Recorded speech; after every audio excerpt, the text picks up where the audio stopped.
لو أنزلنا هذا القرآن على جبل لرأيته خاشعا متصدعا من خشية الله.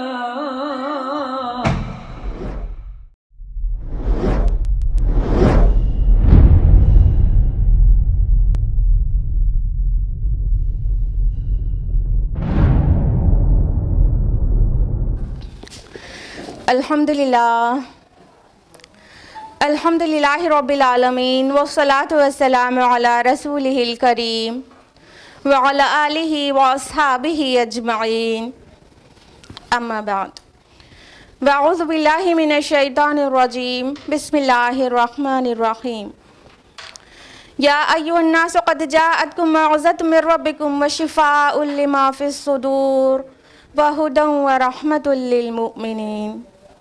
بسم اللہ الرحمن الرحیم. رب اشرح لی صدری ویسر لی امری واحلل عقدۃ من لسانی یفقہوا قولی. میری عزیز بہنوں، درس قرآن مجید میں آپ کا تہہ دل سے خیر مقدم ہے. السلام علیکم ورحمۃ اللہ وبرکاتہ. کیسے آپ سبھی لوگ؟ کیسا فیل ہو رہا ہے 10 مہینے کے بعد آف لائن درس قرآن اٹینڈ کرنے میں؟ ایکسائٹیڈ؟ مس کیا؟ بہت. Me too. اتنا مس کیا. آپ نے کبھی کبھی دیکھا ہوگا یوٹیوب پر کہ ہم بار بار یہ دعا کرتے تھے کہ اللہ پاک آپ لوگ جلدی سے سامنے آ کے بیٹھیں اور آپ کے سامنے کریں انشاءاللہ. تو یہ آلموسٹ 10 منتھس ہو گیا جو کہ آن لائن چل رہا تھا اور آف لائن 10 منتھس کے بعد ریسٹارٹ ہوا ہے. اور یہ ایسا پہلی بار ہوا. یہ درس قرآن 13.5 سال سے چل رہا ہے ماشاءاللہ بارک اللہ. ان 13.5 سالوں میں یہ 10 مہینہ ایسا ہو گیا جو نہیں ہوا، ورنہ ریئرلی کبھی عید کے موقع پر یا کسی خاص موقع پر کبھی مس ہوا ہے، ورنہ 13.5 سال سے یہ مسلسل چل رہا تھا. تو چلیے ہم بھی بہت ایکسائٹیڈ ہیں آپ کے سامنے درس قرآن کرنے میں، اور اللہ تعالیٰ سے دعا ہے کہ ہم سے اور آپ سے قبول کرے. اور آپ کو آن لائن بھی اویلیبل رہے گا منڈے کو انشاءاللہ شام کو 7 بجے. لیکن آپ جب چل کے آئیں گے نا تو اس کی نیکی جو آپ کی بڑھ جائے گی، تو اس لیے آپ چل کے انشاءاللہ آئیں گے انشاءاللہ. تو اب آپ لوگ بتائیے، جیسا کہ ہم آن لائن پوچھتے رہتے تھے اور کوئی جواب دینے والا نہیں ہوتا تھا، اب آپ لوگ بتائیے کون سی سورہ چل رہی ہے درس قرآن میں؟ سورہ مریم. سورہ مریم کی کس آیت تک لاسٹ ویک ہم لوگوں نے مکمل کیا ہے؟ 63. کریکٹ. تو لاسٹ ویک 63 آیت تک ہوئی تھی، جو کہ 51 سے اسٹارٹ ہوتے ہوئے 63 تک ہوئی تھی. تو آپ لوگ بولیں گے ایسے بنا مائک کے تو آواز نہیں آئے گی، اس لیے ہم خود ہی ریویژن کرا دیتے ہیں لاسٹ ویک کا. آیت نمبر 51 سے 63 کا ریویژن ہے بس ٹرانسلیشن کے فارم میں. اعوذ باللہ من الشیطان الرجیم بسم اللہ الرحمن الرحیم. آیت نمبر 51 ہے، اور کتاب میں تذکرہ کیجئے موسیٰ علیہ السلام کا، یقیناً وہ تھے خاص کیے گئے اور وہ تھے رسول نبی. اور ہم نے انہیں پکارا طور کی دائیں جانب سے اور انہیں اپنے قریب کیا سرگوشی کے لیے. یہ تو طور کی دائیں جانب سے جب اللہ تعالیٰ نے انہیں پکارا تھا تو کہاں سے کہاں جا رہے تھے موسیٰ علیہ السلام؟ مدین سے مصر جا رہے تھے. اور ہم نے انہیں عطا کیا اپنی رحمت سے ان کے بھائی ہارون کو نبی بنا کر. لاسٹ ویک ہم نے تفصیل سے بتایا تھا کہ ہارون علیہ السلام کو اللہ تعالیٰ نے نبی بنایا موسیٰ علیہ السلام کے ریکویسٹ پر. اور تذکرہ کر دیجئے اس کتاب میں اسماعیل علیہ السلام کا، یقیناً وہ وعدے کے سچے تھے اور وہ بھی تھے رسول نبی. لاسٹ ویک ہم نے رسول اور نبی کا ڈفرینس بھی بہت تفصیل سے بتایا تھا. جن لوگوں نے آن لائن جوائن نہیں کیا تھا وہ لاسٹ ویک والا درس قرآن دیکھ لیں تو رسول اور نبی کا جو ڈفرینس ہے وہ یاد آ جائے گا، پتہ چل جائے گا. آیت نمبر 55 ہے، اور وہ حکم دیتے تھے اپنے گھر والوں کو نماز کا اور زکوٰۃ کا، اور وہ اپنے رب کے نزدیک ایک پسندیدہ بندے تھے. اور تذکرہ کیجئے کتاب میں ادریس علیہ السلام کا، یقیناً وہ صدیق نبی تھے. پچھلے 2 ہفتوں سے ہم آپ کو بتا رہے ہیں، اگرچہ آپ آن لائن جوائن کر رہے تھے، کہ صدیقہ نبیہ کس کو کہا گیا ہے اور رسول نبیہ کس کو کہا گیا ہے, اور دونوں پرسنالٹی ٹائپس میں کیا ڈفرینس ہے. تو پچھلے 2 ویکس کا درس قرآن اگر آپ کا مس ہوا ہے دیکھ لیجئے تو آپ کو پراپرلی پرسنالٹی ٹائپ پتہ چل جائے گا. آیت نمبر 57 ہے, اور ہم نے اٹھایا انہیں بلند مقام پر. ہم نے لاسٹ ویک تفصیل سے بتایا تھا کہ یہ اٹھانا ایکچولی رفعت اور بلندی ہے, جو زیادہ اسکالر کے نزدیک پرومیننٹ اوپینین یہی ہے کہ یہ رفعت اور بلندی ہے, لیکن کچھ لوگ اسے رفع سماوی بھی کہتے ہیں کہ ادریس علیہ السلام کا بھی عیسیٰ علیہ السلام کی طرح رفع سماوی ہوا تھا. آیت نمبر 58 ہے, یہ ہیں وہ لوگ جن پر انعام فرمایا اللہ نے انبیاء میں سے, اولاد آدم سے, اور ان لوگوں کی نسل میں سے جنہیں سوار کرایا تھا ہم نے نوح علیہ السلام کے ساتھ, اور ابراہیم علیہ السلام اور یعقوب علیہ السلام کی نسل میں سے, اور ان میں سے جنہیں ہم نے ہدایت دی اور جنہیں ہم نے چن لیا. جب تلاوت کی جاتی ان پر رحمان کی آیات تو وہ گر پڑتے تھے اللہ کی جناب میں سجدہ کرتے ہوئے, روتے ہوئے. یہ آیت سجدہ ہے. پھر جانشین ہوئے ان کے بعد ناخلف لوگ, انہوں نے نماز کو ضائع کر دیا اور خواہشات کی پیروی کی, تو عنقریب وہ ملیں گے گمراہی سے. آیت نمبر 60 ہے, سوائے ان لوگوں کے جنہوں نے توبہ کی اور ایمان لائے اور انہوں نے نیک اعمال کیے تو وہی لوگ جنت میں داخل ہوں گے اور ان پر قطعاً کوئی ظلم نہیں کیا جائے گا. آیت نمبر 61 کا ٹرانسلیشن ہے, اور انہیں ملیں گے عیش و دوام کے باغات جن کا وعدہ کیا تھا رحمان نے اپنے بندوں میں سے غیب میں, یقیناً اس کا وعدہ تو پورا ہونے والا ہی ہے, اور وہ نہیں سنیں گے اس میں کوئی لغو بات مگر سلام, اور ان کے لیے ان کا رزق ہوگا اس میں صبح اور شام. یہ ہے وہ جنت جس کا ہم وارث بنائیں گے اپنے بندوں میں سے ان کو جو متقی ہوں گے. اللہم ربنا اجعلنا منہم, اللہم ربنا اجعلنا منہم, اللہم ربنا اجعلنا منہم, آمین یا رب العالمین. یہ تھا لاسٹ ویک کا ریویژن, بس ٹرانسلیشن کے فارم میں. اب ہم لوگ بڑھتے ہیں باقاعدہ آج کے درس قرآن کی طرف, جس کے لیے چل کر آپ یہاں پر اکٹھا ہوئی ہیں, اور وہ ہے آیت نمبر 64 آنورڈز. اعوذ باللہ من الشیطان الرجیم, بسم اللہ الرحمن الرحیم. وما نتنزل الا بامر ربک, اور اے نبی صلی اللہ علیہ وسلم ہم نہیں نازل ہوتے مگر آپ کے رب کے حکم سے. لہ ما بین ایدینا وما خلفنا وما بین ذالک, اسی کے اختیار میں ہے جو ہمارے آگے ہے اور جو ہمارے پیچھے ہے اور جو کچھ اس کے درمیان ہے. وما کان ربک نسیا, اور آپ کا رب بھولنے والا نہیں. اب یہ فرشتوں کا بلکہ جبریل علیہ السلام کا ایک قول نقل ہوا ہے. اس سے پہلے کہ اس آیت کی تفصیل میں جائیں, اس کا کانٹیکسٹ, اس کا پس منظر یاد کر لیجئے, جو کہ ہم نے سورہ مریم کے سٹارٹنگ میں انٹروڈکشن میں بھی بتایا تھا, اور ابھی بھی ضروری ہے کہ اس کا پس منظر ذہن میں ہو کہ کس پس منظر میں کن حالات میں یہ آیات نازل ہو رہی ہیں. دیکھیے رسول اللہ صلی اللہ علیہ وسلم کو مکہ مکرمہ میں دعوت دیتے دیتے 4 سے 5 سال گزر گئے تھے, اور کفار کی طرف سے پرسیکیوشن سٹارٹ ہو گیا تھا, اور کافی لوگ ہجرت کر کے حبشہ جانے والے تھے, اور پھر اس کے بعد پھر ہجرت کر کے حبشہ چلے گئے تھے. اور ادھر جو بھی اصحاب تھے وہ بہت زیادہ پرسیکیوٹڈ تھے کفار کی طرف سے, اور رسول اللہ صلی اللہ علیہ وسلم کا بھی طرح طرح کا تمسخر کیا جاتا تھا, آپ کا مذاق اڑایا جاتا, مذاق بنایا جاتا. تو ان تمام حالات میں جو ایک سہارا تھا پیارے نبی صلی اللہ علیہ وسلم کے پاس اور صحابہ کے پاس, وہ سہارا تھا وحی کا سہارا, کہ جب وحی آتی تو اللہ تعالیٰ ڈھارس بندھاتا اپنے مومن بندوں کے لیے, اور رسول اللہ صلی اللہ علیہ وسلم کو ڈھارس بندھاتا. تو یہ وحی کا سہارا رسول اللہ صلی اللہ علیہ وسلم کے لیے بہت بڑا سہارا تھا اس پس منظر میں بھی, اور یوں بھی آپ کو وحی ریسیو کرنا بہت زیادہ اچھا لگتا تھا, اور جبریل علیہ السلام سے ملاقات کرنا بہت زیادہ اچھا لگتا تھا ہمارے پیارے نبی محمد رسول اللہ صلی اللہ علیہ وسلم کو.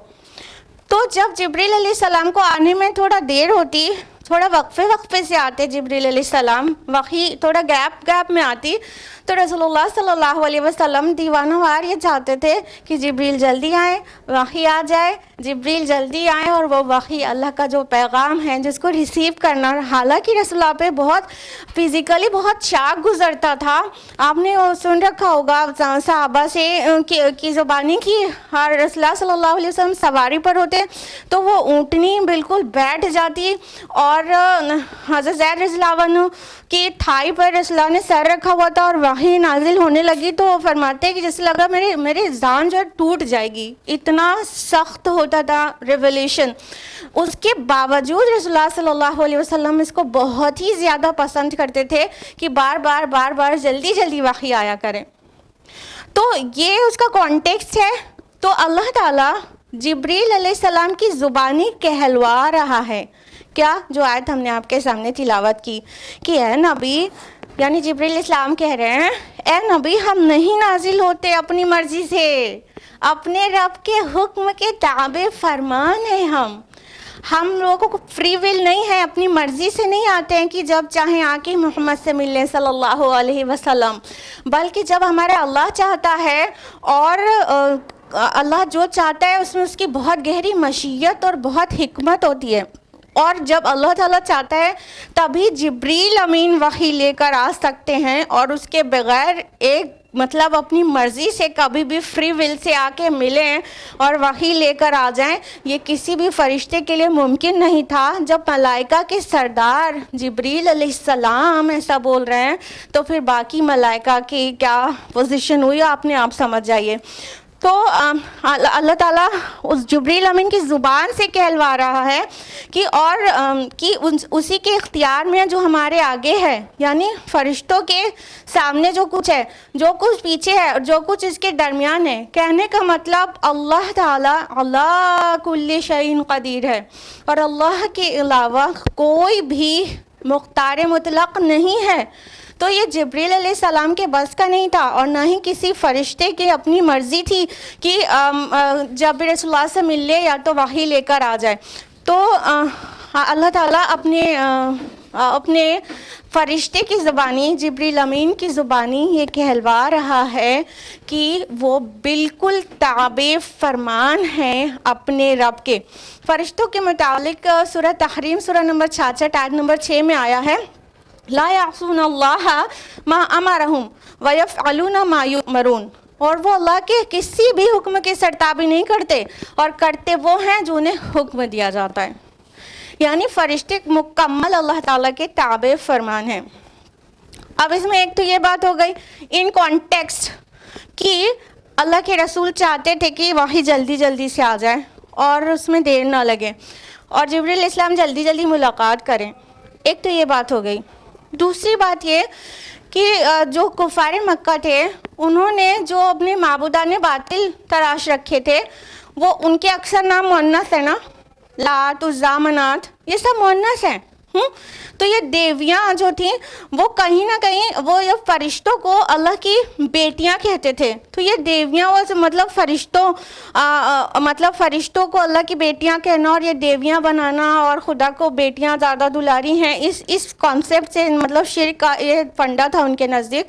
تو اللہ سبحانہ و تعالیٰ فرشتوں کی زبانی اور ملائکہ کے سردار کی زبانی یہ بات واضح کرا دے رہا ہے ان کی زبان سے کہلوا کے کہ تم فرشتوں کو اللہ تعالیٰ کی کیا سفارشی جان رہے ہو کہ وہ تمہاری سفارش کریں گے. دیکھو ان کی پوزیشن یہ ہے کہ وہ اپنی مرضی سے کچھ بھی نہیں کر سکتے ہیں، تو تمہاری سفارش کرنا اور ان کے اختیار میں کچھ ہونا یہ کیسے ممکن ہے؟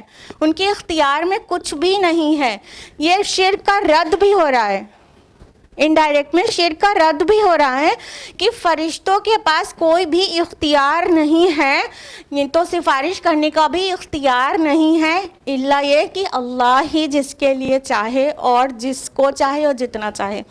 وہ پورا شفاعت کا جو پورا کانسیپٹ ہے قرآنک، وہ بہت جگہ قرآن کی آیات ہیں تفصیل سے آتا رہتا ہے. تو اللہ سبحانہ و تعالیٰ فرشتے کی زبانی یہ کہلا کے، اور کون سے فرشتے؟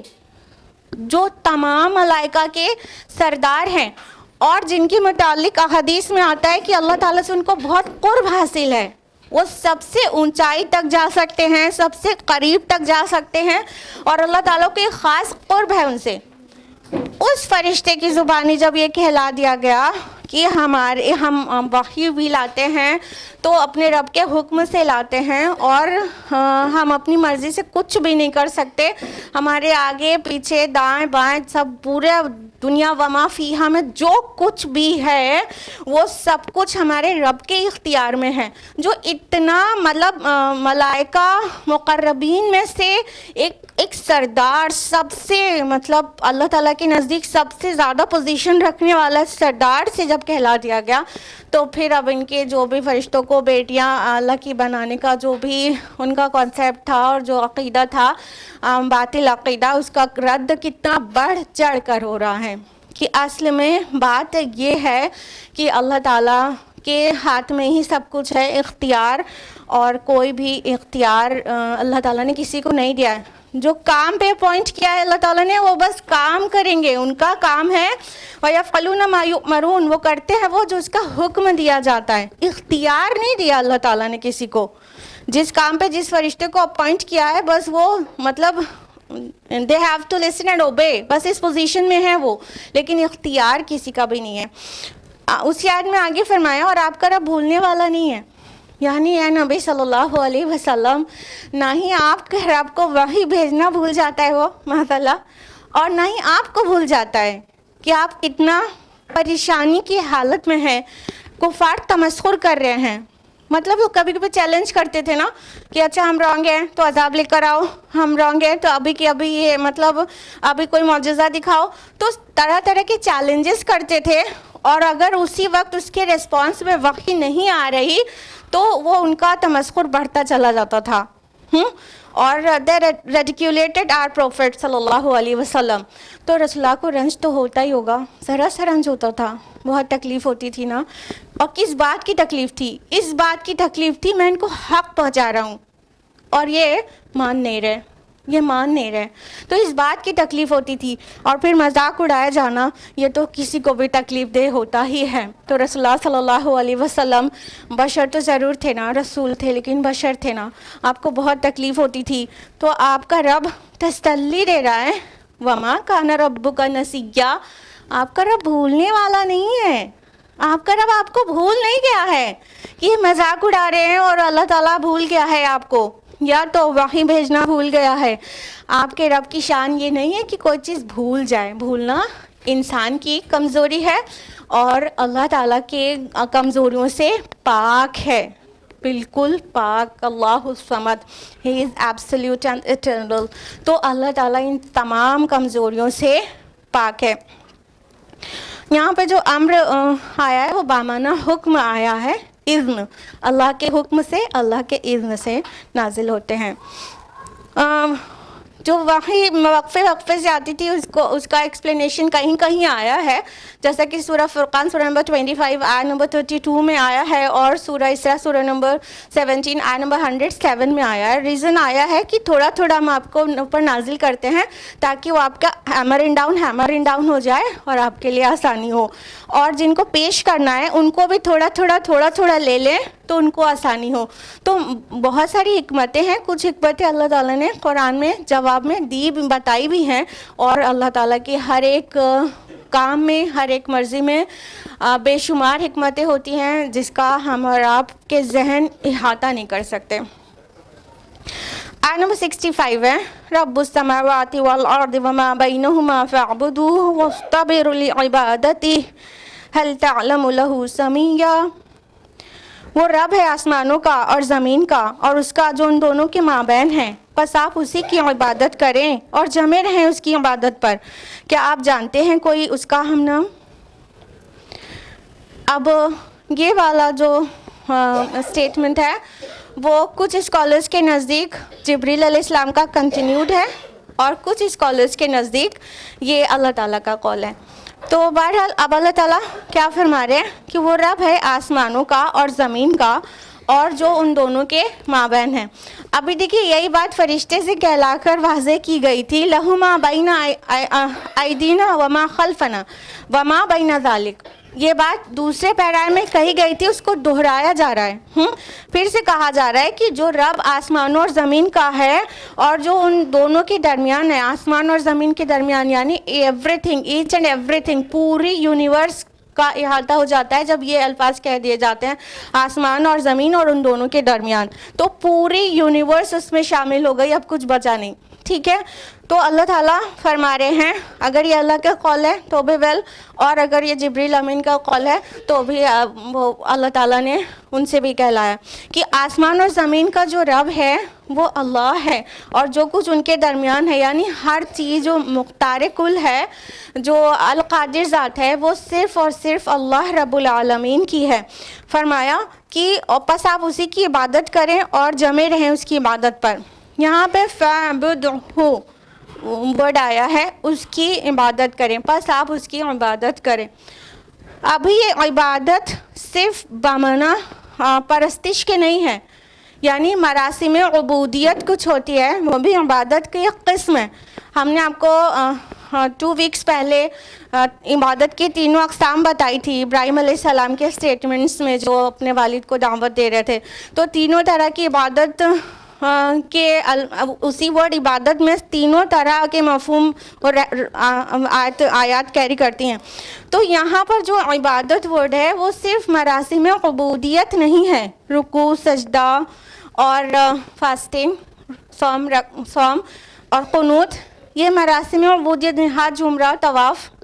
ٹھیک, یہ تو مراسم عبودیت ہے, لیکن یہاں پہ جو ورڈ فَاعْبُدْهُ آیا ہے وہ صرف یہ مراسم عبودیت بجا لانا نہیں, صرف پرستش کرنا نہیں, صرف رکوع سجود کرنا نہیں, بلکہ عبادت بامانہ مکمل اطاعت, کمپلیٹ اوبیڈینس, اللہ تعالیٰ کی ساری بات ماننا بے چوں چرا کی.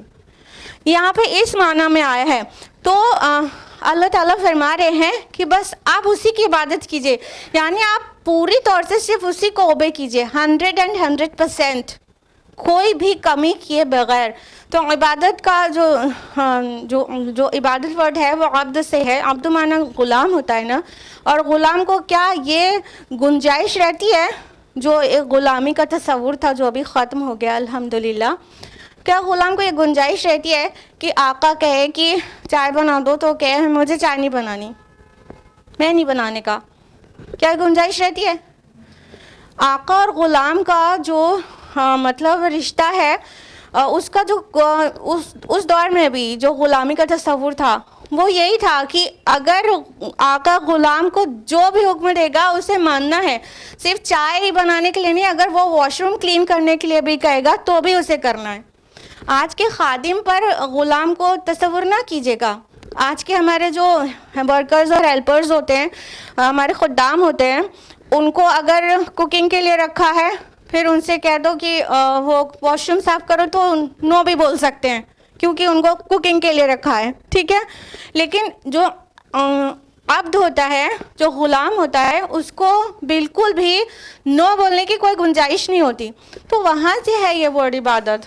یہ آقا اور غلاموں میں اتنا مطلب یہ رشتہ ہو سکتا ہے, تو سوچئے خالق اور مخلوق, اللہ اور اس کے بندے کے درمیان کس طرح کا رشتہ ہونا چاہیے, کہ اس نے تو ہمیں بنایا ہے.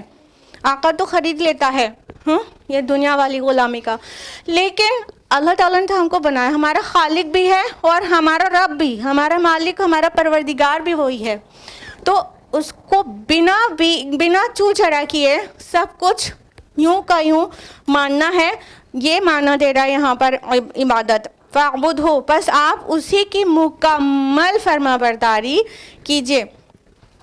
اور وَاسْتَبِرْ ورڈ بھی آیا ہے کہ اس پہ جمع رہیے. یہ صبر سے ہے, استبار, وَاسْتَبِرْ فعل امر ہو گیا, اور یہ استبار باب فعل میں جا کے بنتا ہے, جس کا معنی مطلب صبر کرنے سے ہائر ڈگری میں چلا جاتا ہے کہ بہت زیادہ صبر کیجئے.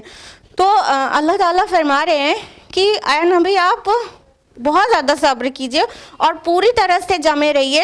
مطلب صبر کرنا یہی ہوتا ہے نا, کسی چیز پر فارملی مطلب ڈٹرمائنڈ ہونا, اس پر جم جانا, اس پر قائم ہو جانا. تو اللہ کی عبادت پر مکمل طور سے پوری بندگی بھی اور پوری اطاعت بھی, سارے مراسم عبودیت بھی اور سارے کی ساری اوبیڈینس بھی, وہ سب کے ساتھ جمے رہیے اپنے رب کی عبادت کے لیے. اور فرمایا هل تعلم له سمیہ. سمیہ جو ورڈ ہے, سمیہ کا مطلب ہو گیا کہ اس کے جیسا ہم نام. لیکن یہاں پر بات یہاں پر صرف اتنی نہیں ہے کہ اس کے ہم نام کوئی نہیں ہے. یہاں پر معنی دے رہا ہے اس کا نظیر کوئی نہیں ہے, اس کی تمثیل کوئی نہیں ہے. وَلَمْ يَكُنْ لَهُ كُفُوًا أَحَدٌ, اس کے جیسا کوئی بھی نہیں. لَيْسَ كَمِثْلِهِ شَيْءٌ, اس کی جیسی کوئی بھی چیز نہیں ہے. تو اللہ تعالیٰ کے متعلق جو یہ کہا جا رہا ہے هل تعلم له سمیہ, کیا آپ اس کے جیسا ہم نام کوئی جانتے ہیں؟ خالی ہم نام نہیں, اس کا کوئی نظیر ہے پوری دنیا میں, اس کی کوئی تمثیل ہے, کوئی مثال ہے, اس کا کوئی پیرابل ہے, اس کے ہم پلہ کوئی ہے, اس کے کفو میں کوئی ہے؟ there is none, کوئی بھی نہیں ہے.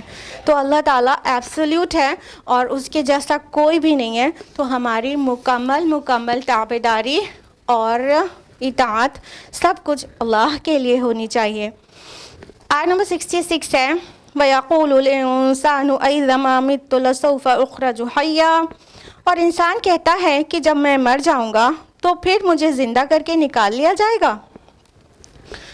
اچھا, یہ سوال علم حاصل کرنے کے لیے نہیں ہے. کفار کی طرف سے جب یہ سوال ہوتا تھا رسول اللہ صلی اللہ علیہ وسلم سے کہ اچھا تم کہتے ہو بعث بعد الموت کے بارے میں, یعنی جب ہم مر جائیں گے, مٹی ہو جائیں گے, چورا چورا ہو جائیں گے, تو ہمیں نئے سرے سے بنا دیا جائے گا, ہم پھر زندہ ہو جائیں گے, ہم پھر کھڑے ہو جائیں گے. تو یہ علم حاصل کرنے کے لیے نہیں ہوتا تھا کہ جواب مل جائے ہاں یا نہیں تو ان کی نالج بڑھ جائے. یہ ایک ٹائپ کا مطلب تمسخر تھا, مذاق اڑانے کے لیے ہوتا تھا کہ اچھا جی ایسا بھی ہو سکتا ہے کہ ہم چورا چورا ہو جائیں اور مٹی مٹی ہو جائیں اور ہم کو پھر سے اٹھا کے کھڑا کر دیا جائے.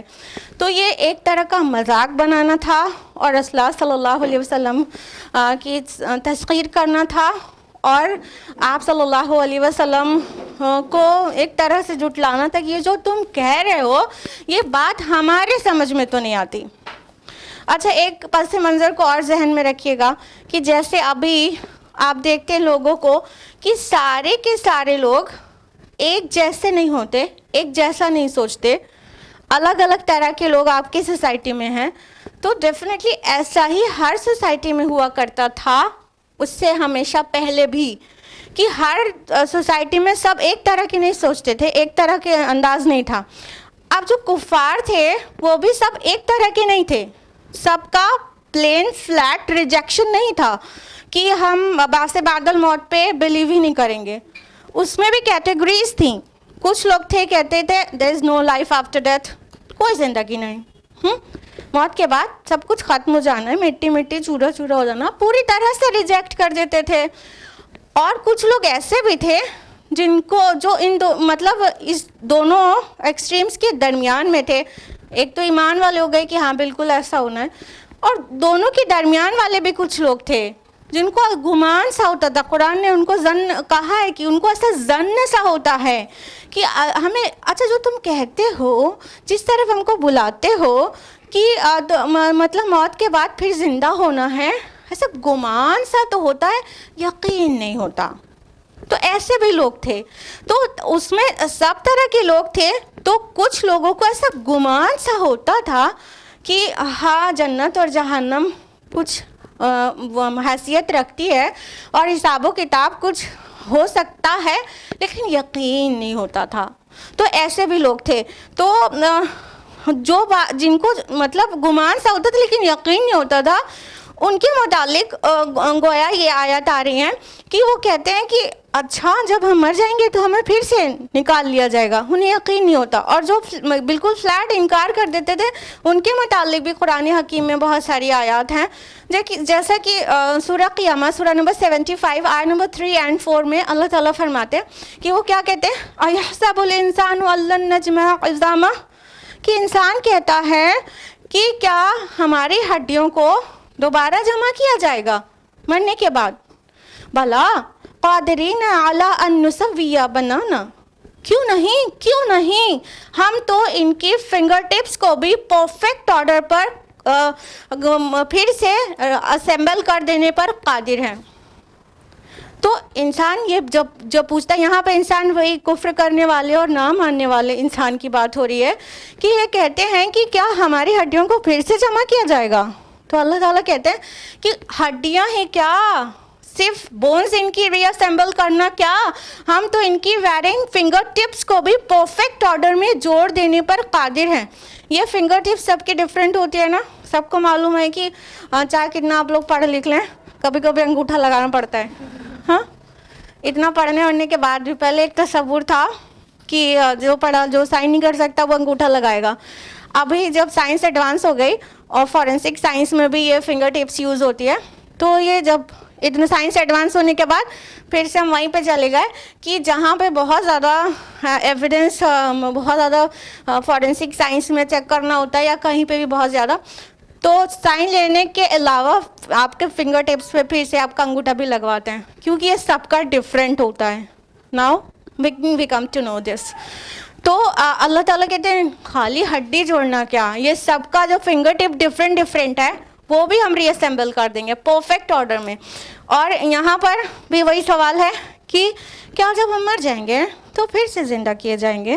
مطلب یقین نہیں ہوتا تھا انہیں. اور ابھی بھی دہریت تو آپ جانتے ہیں کہ کس قدر بڑھتی چلی جا رہی ہے, ایتھیسٹ کی تعداد بڑھتی چلی جا رہی ہے, اور ان کا ایتھیزم جو ہے وہ اللہ کے وجود پر بھی ہے اور آخرت کے طرف بلانے پر بھی ہے, کہ ان کی پرابلم یہ ہے کہ مطلب مرنے کے بعد پھر سے زندہ ہونا ان کی سمجھ میں نہیں آتا. اللہ تعالیٰ جواب دے رہے ہیں آیت نمبر 67 میں, اولا یذکر الانسان انا خلقناہ من قبل ولم یک شیئا, کیا انسان یہ بات یاد نہیں کرتا کہ ہم نے ہی اسے پیدا کیا تھا اس سے پہلے جب کہ وہ کچھ بھی نہیں تھا. ضروری نہیں ہے کہ ہر جگہ سوال آئے تو جواب بھی آئے وہیں پر, لیکن کئی جگہ پر سوال مینشن رہتا ہے, جواب بھی وہیں پر مینشن رہتا ہے. تو یہاں پہ جواب دیا جا رہا ہے وہیں کے وہیں. اللہ تعالیٰ کہہ رہے ہیں اچھا ان کو حیرانی ہو رہی ہے کہ ہم ان کو کیسے ان کی بونس ری اسمبل کر دیں گے اور ہم کیسے ان کو پھر سے زندہ کر دیں گے. ان کے ریوائول میں ان کو شک ہو رہا ہے.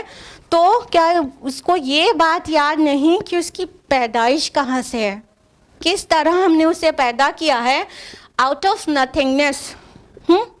انسان کی ایج جتنی ہے اتنے سال پہ 9 months پلس کر لے, ہم کہہ رہے 1 سال پلس کر لے, جو بھی ایج ہے اس پر 1 سال پلس کر لے. اتنے سال پہلے وہ کہیں بھی تھا؟ اب بتا دیجئے. ابھی آپ لوگ اپنی ایج تو بتائیں گے نہیں, تو اپنے سے سوچ لیجئے. خواتین کی سب سے بڑی پرابلم ہے, اگر ہم پوچھ لیں گے کہ جیسے آپ کی ایج کتنی ہے تو پھر اس پہ 1 سال پلس کر کے اتنی ہوئی, تو آپ گڑبڑا جائیں گے, آپ بتائیں گے تو ہے نہیں. کیونکہ خواتین تو اپنی ایج تو بتانا نہیں چاہتی اور کہتے ہیں مرد لوگ اپنی سیلری نہیں بتانا چاہتے. تو بہرحال تو ہم اسی لیے آپ سے پوچھ نہیں رہے کہ آپ کی ایج کتنی ہے. ہم کہہ رہے ہیں آپ اپنے دماغ میں سوچ لیجئے کہ آپ کی ایج اتنی ہے. مان لیجئے کسی کی ایج 35 ہے, ٹھیک ہے, 36 ایئرس پہلے اس کا کوئی بھی ایگزسٹنس تھا. 1 سال پلس کیوں کہہ رہے ہیں کہ چلو ٹھیک ہے 9 months مدرز ووم میں بھی ایگزسٹنس تھا کسی نہ کسی فارم میں, 3 مہینہ اور نکال دیا. اب 1 سال پہلے یعنی 35 ایئرس کے انسان کی بات کریں تو 36 ایئرس پہلے اس کا کوئی ذرا سا بھی ایگزسٹنس تھا. تو جب اللہ تعالیٰ نے آؤٹ آف نتھنگ اسے کریٹ کر دیا تو پھر اب وہ اس بات میں کیوں حیران ہے کہ ہم زندہ ہیں پھر مر جائیں گے اور اللہ تعالیٰ ہم کو پھر سے بنا دے گا. کسی چیز کی تخلیق پہلی بار زیادہ مشکل ہوتی ہے، اس کو دہرانا تو بہت آسان ہوتا ہے. ہاں آپ لوگ بھی جیسے یوٹیوب سے دیکھ کر جب اپنا کوکنگ کرتے ہیں تو پہلی بار تھوڑا مشکل لگتا ہے، ہاں، اور دوسری بار تو بہت آسانی سے بن جاتا ہے نا. تو تخلیق میں اگر کوئی مسئلہ ہوتا ہے تو پہلی بار ہوتا ہے، دوسری بار اس کا اعادہ کرنے میں تو اور ہی آسان ہو جاتا ہے. اور یہ انسان کیا ہے، اللہ تعالیٰ نے ایک جگہ پہ جواب دیا ہے کہ جب اللہ تعالیٰ نے آسمان اور زمین اور یہ چاند تارے اور پورے سیارے اور سارے گیلیکسیز اور سٹارز بنا دیے تو یہ آسمانوں کی جو تخلیق ہے وہ ان سے زیادہ مشکل کام ہے. جب اس نے وہ بنا دیا تو ان کی تخلیق کون سے مشکل کام ہے. تو اللہ تعالیٰ نے یہاں پر یہ لاجیکل ریپلائی دیا ہے کہ تمہیں دلیل چاہیے کہ کیسے تمہارا ریوائیول ہوگا. تو دلیل یہ ہے کہ تم کچھ زمانہ پہلے تھے ہی نہیں، تو اللہ تعالیٰ نے تمہیں پیدا کر دیا کہ نہیں. اور تمہاری تخلیق کی شروعات کہاں سے ہوئی اس ورلڈلی لائف میں؟ حقیر پانی کے نطفے سے، جس کا نام لینا بھی مطلب باعث حیا اور حجاب ہے کہ ڈراپ آف اسپرم سے انسان کی تخلیق ہوئی ہے، ایک گندے حقیر پانی سے جس سے مطلب طبیعت میں کراہت آئے. اس گندگی سے تمہیں اللہ تعالیٰ نے پیدا کر دیا اور اب تم کویشچن مارک کھڑا کر رہے ہو کہ ہم کو دوبارہ کیسے اٹھایا جائے گا. تو جب اللہ تعالیٰ آؤٹ آف نتھنگ کوئی چیز کریٹ کر سکتا ہے تو ایک چیز بنا کے پھر اسے ڈسٹرائے کر کے اس کو ریوائیو کرنا اس کے لیے کون سا مشکل بات ہے. ایک تو یہ اللہ تعالیٰ کی طرف سے دلیل ہو گئی. دوسری دلیل، یہ بات کہہ کون رہا ہے، یہ بھی دلیل ہے. یہ ذہنی دلیل ہے کہ یہ بات پیش کون کر رہا ہے. محمد الرسول اللہ، جس کو اس نبوت کلیم کرنے سے پہلے تم صادق اور امین کہتے تھے. 40 سال تم نے کبھی ایک چھوٹا سا بھی جھوٹ ریکارڈ نہیں کیا، ایک چھوٹا سا بھی، کہ دنیاوی معاملے میں کبھی اس نے تم سے غلط بیانی کی ہوتی، چھوٹا سا بھی تمہیں ڈیسیو کیا ہوتا، ذرا سا بھی دھوکہ کیا ہوتا تمہارے ساتھ. ہاں 40 سال تک تم کو ایک رتی بھر کا جس نے دھوکہ نہیں دیا، ایک بال برابر کا کوئی جھوٹ تمہارے درمیان ریکارڈڈ نہیں ہے. پوری سوسائٹی جس کو صادق اور امین کہتی ہے وہ اتنا بڑا جھوٹ بول دے گا خالق کے بارے میں. تو یہ بھی دلیل ہے کہ صادق المصدوق یہ بات کہہ رہا ہے، اس لیے یہ اپنے آپ میں دلیل ہے، برہان ہے. یہ ایک اسٹرانگ آرگیومنٹ ہے کہ جو پیش کرنے والا ہے وہ سچا ہے. آیت نمبر 68 میں اللہ تعالیٰ نے فرمایا فَوَرَبِّكَ لَنَحْشُرَنَّهُمْ وَالشَّيَاطِينَ ثُمَّ لَنُحْضِرَنَّهُمْ حَوْلَ جَهَنَّمَ جِثِيًّا. تو آپ کے رب کی قسم ہم ضرور جمع کریں گے انہیں اور تمام شیطانوں کو بھی، پھر ہم ضرور حاضر کریں گے انہیں جہنم کے گرد گھٹنوں کے بل گرے ہوئے. اب اللہ تعالیٰ بہت زوردار انداز میں آخرت کے متعلق اور ان کے جمع کرنے کے متعلق بہت ہی زوردار انداز میں فرما رہا ہے. اب کیوں ہم یہ اتنی بار کہہ رہے ہیں بہت ہی زوردار انداز میں؟ اس کی کئی وجوہات ہیں. پہلی بات تو اللہ تعالیٰ قسم اٹھا کے کہہ رہا ہے اور اپنی قسم اٹھا کے کہہ رہا ہے. بس اے محمد صلی اللہ علیہ وسلم آپ کے رب کی قسم، یعنی آگے جو بات کہی جا رہی ہے وہ بالکل حتمی ہے، طے شدہ ہے، یقینی ہے، ضرور بالضرور ہونے والی ہے، ہونے شدنی ہے. ٹھیک ہے، تو ایک تو قسم اٹھایا جا رہا ہے. دوسرا لنحشرنہم، یہ عربی زبان میں لام تاکید کے ساتھ آ رہا ہے. لنحشرنہم لنحضرنہم، دونوں الفاظ لام تاکید کے ساتھ آ رہے ہیں. جب مضارع میں لام تاکید اور اس کے بعد نون مشدد آ جاتا ہے تو اس میں تاکید بہت بڑھ جاتی ہے. عربی زبان جو لوگ سیکھ رہے ہیں اور سیکھ چکے ہیں ان کو پتہ ہے. ٹھیک ہے، تو یہ مضارع کے ساتھ نون مشدد آیا، لنحشرنہم لنحضرنہم، تو اس میں یہ نہیں ہوگا کہ ہم اسے جمع کریں گے. لنحشرنہم، ہم اسے ضرور بالضرور جمع کریں گے، یہ مطلب ہوا. لنحضرنہم، تو ضرور بالضرور حاضر کریں گے، یہ مطلب ہوا. اگر عربی زبان اردو زبان میں ٹرانسلیٹ کریں گے تو اتنے ورڈز استعمال کرنے پڑیں گے. ٹھیک ہے، تو اس لیے اتنی زیادہ تاکید کے ساتھ کہہ رہے ہیں اللہ سبحانہ و تعالیٰ، ہم یقیناً ضرور بالضرور انڈیڈ ہم ان کو گیدر کریں گے، ہم اکٹھا کریں گے اور جمع کریں گے اور ان کو حاضر کریں گے جہنم کے گرد گھٹنوں کے بل. جسی لفظ کا ہے نا، جسیہ ہے نا، جسی کا مطلب ہوتا ہے کہ گھٹنے کے بل اکھڑو طرح سے بیٹھنا.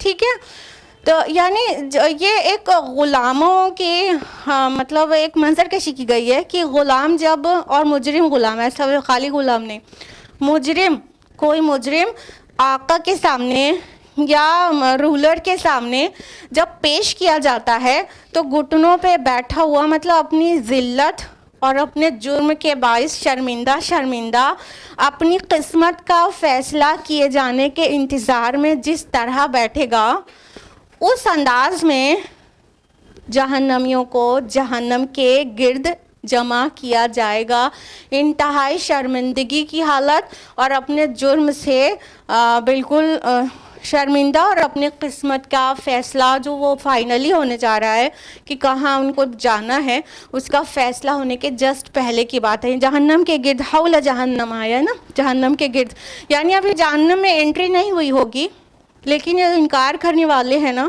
اور ان کے شیاطین بھی کہا گیا. اور شیاطین کس کو کہا گیا؟ خالی جنوں کی برادری کو؟ انسانی شیاطین کو بھی کہا گیا. یہ صرف جنوں کے جنس میں شیاطین نہیں ہوتے، من الجنت والناس، ایوری نوز نا. تو یہ انسانوں میں سے بھی شیاطین ہوتے ہیں. کون؟ جو بہکانے کا ذمہ ٹھیکہ خود لے لیتے ہیں. ٹھیک ہے، تو یہ وہ شیاطین ہیں، چاہے وہ جنوں میں سے ہوں چاہے وہ انسانوں میں سے، جنہوں نے بہکایا، جن کے بہکانے کی وجہ سے ان کے پیچھے بہت سارے لوگ راہ راستے سے بھٹک گئے. تو اللہ تعالیٰ کہہ رہے ہیں کہ ہم ضرور بالضرور ان تمام شیطانوں کو جمع کریں گے اور جہنم کے گرد، جہنم کے اراؤنڈ گھٹنوں پہ بیٹھے ہوئے اکڑو پوزیشن میں، دو زانو ہو کر ایسے بالکل ذلت و خواری ان پر چھا رہی ہوگی، اس طرح سے وہاں پر اکٹھا کر دیں گے. اللہم لا تجعلنا منہم ثم لننزعن من كل شيعة أيهم أشد على الرحمن عتيا. پھر ہم ضرور چھانٹ کر نکالیں گے ہر گروہ میں سے ہر اس شخص کو جو ان میں سب سے زیادہ سخت تھا رحمان کے خلاف سرکشی میں. اللہ تعالیٰ اب ان کے اوپر اور زیادہ غضبناک ہو رہے ہیں جو ان شیاطین میں لیڈرز تھے. دیکھیے عوام کیا ہوتی ہے، ہر سوسائٹی کی عوام، وہ کسی لیڈر کو فالو کرتی ہے اور میجورٹی جو ہوتی ہے نا وہ بلائنڈلی فالو کرتی ہے. ٹھیک ہے، ان کے جو لیڈرز ہوتے ہیں ان کو یہ وائٹ کالر پیپل بھی ہم کہتے ہیں کبھی کبھی، اور ان کے جو بڑے مطلب ٹھاکر اور بڑے نامور جو انٹیلیجنسیا جس کو کہتے ہیں اس آج کل کی ماڈرن ڈے ٹرمینالوجی میں، وہ جو انٹیلیجنٹ لوگ اور جو لیڈرز لوگ جن کو عام لوگ بس ان کو دیکھتے ہیں اور فالو کرنے لگتے ہیں. تو یہ ان کے بارے میں اللہ تعالیٰ کہہ رہے ہیں جو لوگ ان کے لیڈرز تھے شیطانیت میں، یعنی گمراہی میں جو لیڈرز تھے، تو ان کو اللہ تعالیٰ چھانٹ کر الگ کر لے گا. یعنی جس طرح وہ آگے آگے چلتے تھے گمراہی میں، سب ان کے پیچھے پیچھے جاتے تھے، اسی طرح جہنم میں جاتے وقت وہ آگے آگے جائے گا اور اس کے جتنے بلائنڈ فالوورز ہوں گے اس کے پیچھے پیچھے جائیں گے. کیسا سین ہے دنیا میں. دیکھیے کتنا چاہتا ہے انسان کہ ہمیں بہت آسانی سے دین پہ پریکٹس کرنے کو مل جائے. آپ جو ہمارے پیر فقیر وہ کیا بولے ہیں، ہاں وہ جو کہہ رہے ہیں ان کی چپ چاپ مان لیں اور یہ ہمیں بخشوا دیں گے، جنت میں پہنچا دیں گے. وہ اپنے دماغ میں تو سین کریٹ کیے رکھے ہیں کہ ایک بینر ہوگا ان کے ہاتھ میں اور یہ اللہ تعالیٰ سے ضد پہ بیٹھ جائیں گے اور اللہ پاک میرے جتنے مریدین ہیں ان کو آپ کو بخشنا ہی ہوگا معاذ اللہ، اور معاذ اللہ مجبور ہو جائے گا، معاذ اللہ ثم معاذ اللہ، اور ہم ان کے بینر کے نیچے سب کے سب جنت میں داخل ہو جائیں گے. تو اس سے اچھا ہے کہ بس انہیں یہاں منا لو، جنت ان کے پیچھے پیچھے مل جائے گی. تو جو لیڈرز ہیں نا وہ دنیا میں تو انسان بڑا سبز باغ سجا کے بیٹھا ہے کہ بس جمعرات جمعرات ان کے اوپر چڑھاوا چڑھاؤ اور جنت کا ٹکٹ پکا، اور پھر جی بھر کے حرام خوری کرو اور جی بھر کے اپنے رب کی نافرمانی کرو، بس انہیں منا لو اور یہ ہماری سفارشی بن جائیں گے۔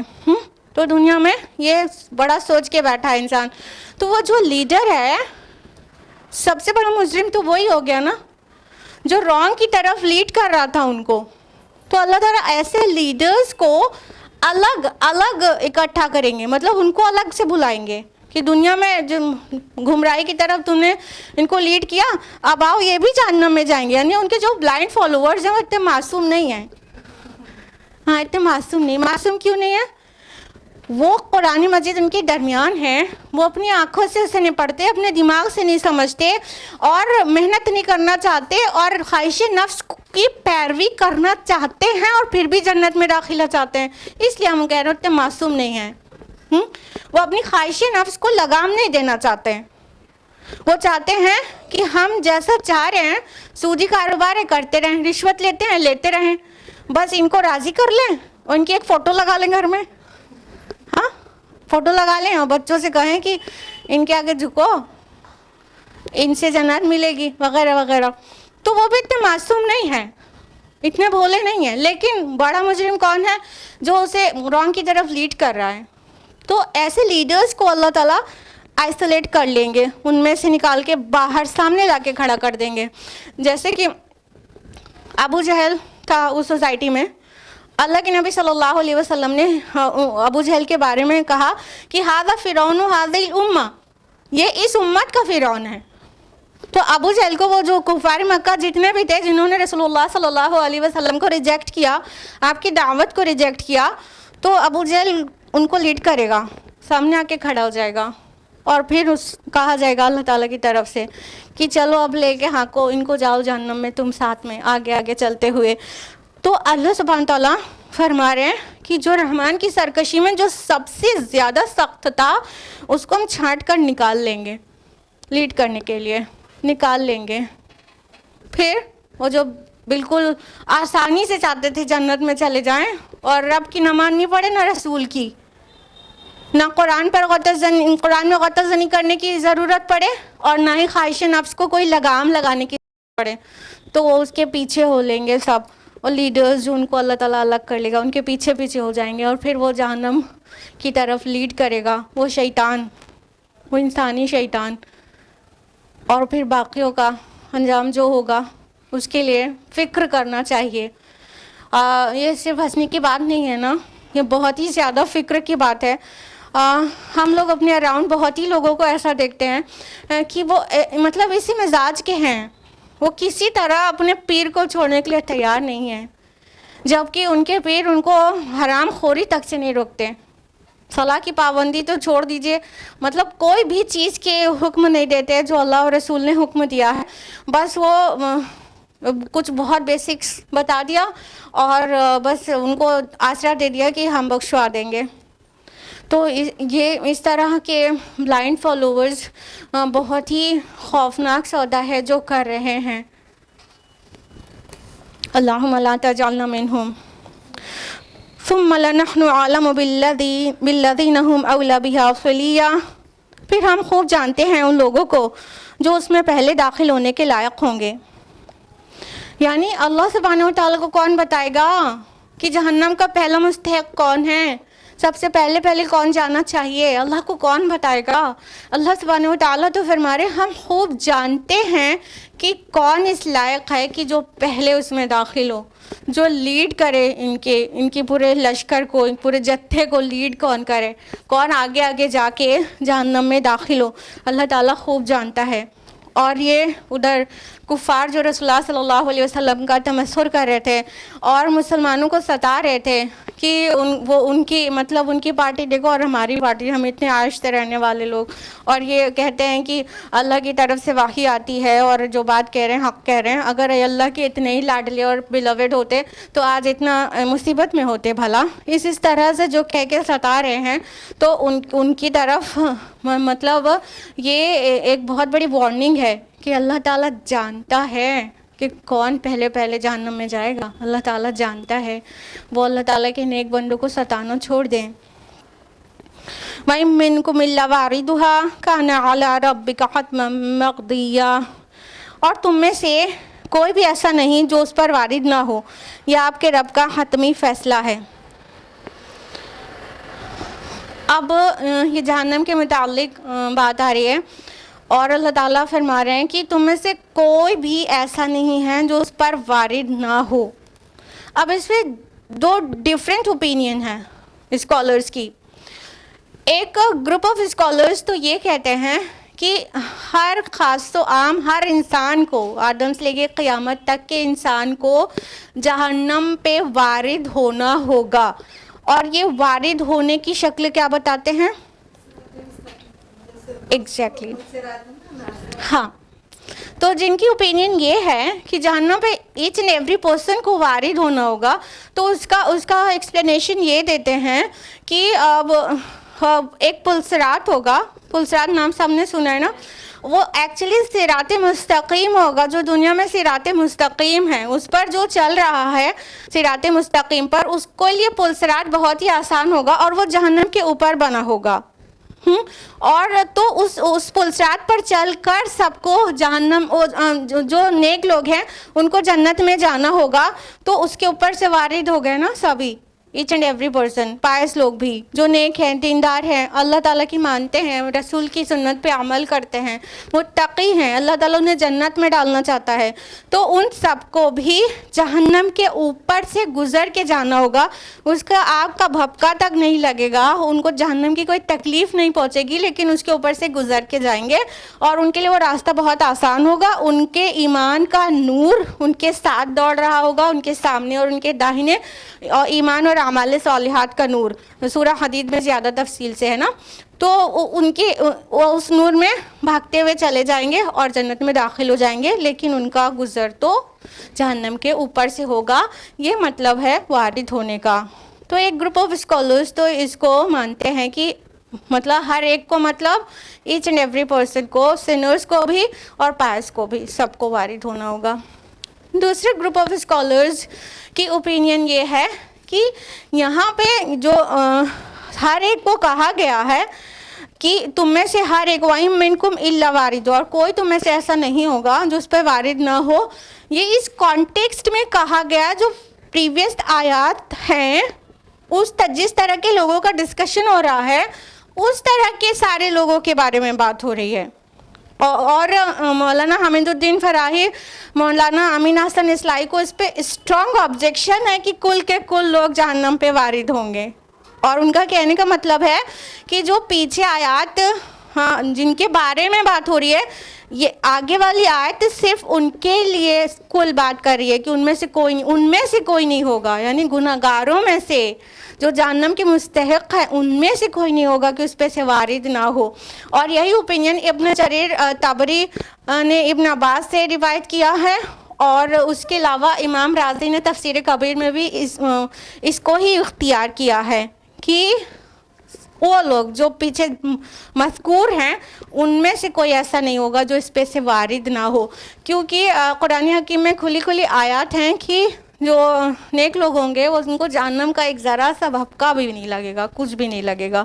تو یہ ان کی بات نہیں ہو رہی ہے. تو یہ دو ڈفرینٹ اوپینینز ہیں، تو ہم نے آپ کو بتا دیا. اور اللہ تعالیٰ نے کہا حتما مقضیہ، یعنی حتمی فیصلہ ہے، لازم ہے اور ضروری ہے، یہ ہو کر رہنے والا ہے. یعنی رب اور رسول کی نافرمانی کرو تو یہ ہو کر ہی رہنا ہے، جہنم پہ سے وارد ہونا ہوگا. ثم ننجی الذین اتقوا ونذر الظالمین فیہا جثیا، پھر ہم بچا لے جائیں گے انہیں جنہوں نے تقوی کی روش اختیار کی تھی، اور چھوڑ دیں گے ظالموں کو اسی میں گھٹنوں کے بل گرے ہوئے.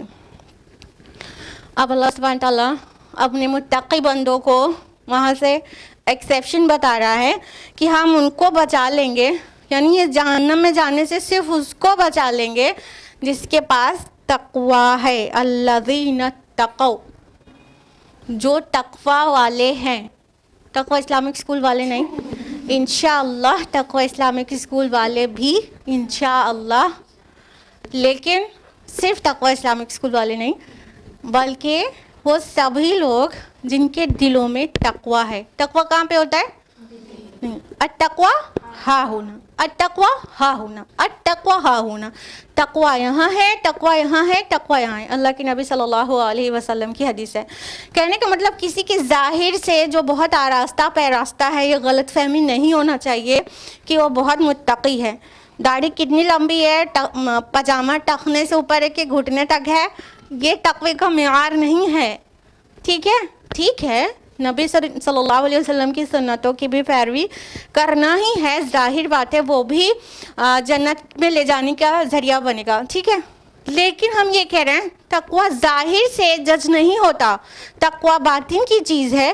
کون اللہ سے کتنا ڈرتا ہے, اور صرف ڈرتا نہیں, اللہ کی نافرمانی سے کتنا بچتا ہے, ہاں, اور اللہ تعالیٰ کے غضب اور غصے سے کتنا بچتا ہے, اور کون اس بات کا خوف رکھتا ہے کہ میرے رب کے سامنے مجھے کھڑا ہونا ہے.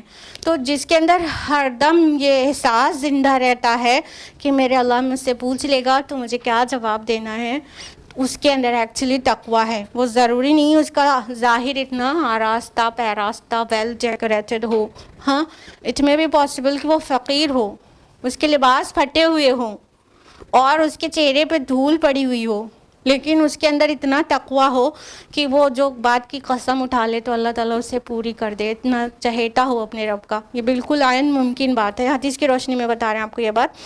تو اللہ تعالیٰ فرما رہے ہیں جنہوں نے تقوی کی روش اختیار کی ان کو صرف ہم بچا دیں گے.